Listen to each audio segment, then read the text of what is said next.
આજની દીપ પ્રાગટ્ય વિધિને આપણે વધાવીએ.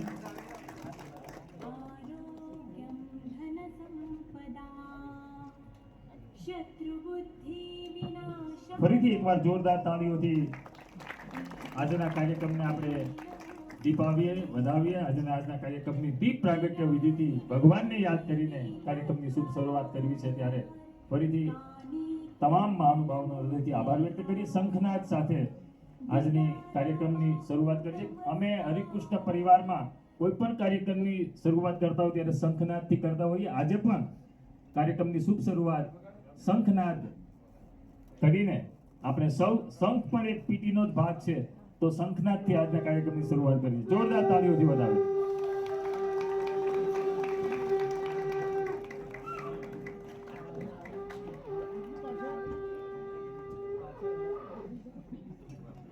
ખૂબ ખૂબ આભાર.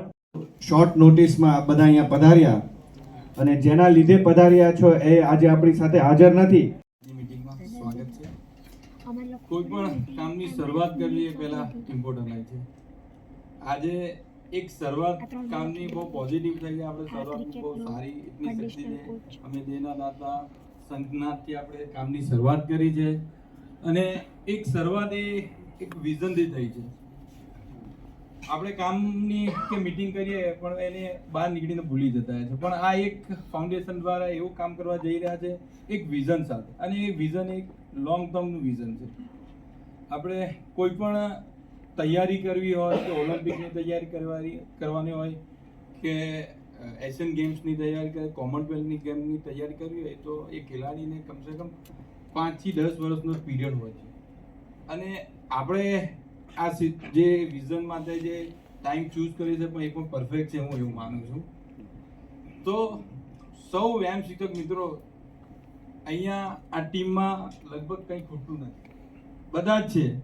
એક ફાઉન્ડેશન છે એ પણ આપણાને બધી રીતે તૈયારી કરવા માટે તૈયાર છે. સ્પોર્ટ્સ ફિઝિયો છે, પછી સ્પોર્ટ્સ ડેન્ટાલિસ્ટ છે, દિનેશભાઈ છે જે આઈઆઈટી જે દેશની ટોપ ઇન્સ્ટિટ્યૂટ સંસ્થા છે એમાં મેનેજમેન્ટમાંથી આવે છે. તો બધું જ અહીંયા છે. Dholakia cricket ground, Surat.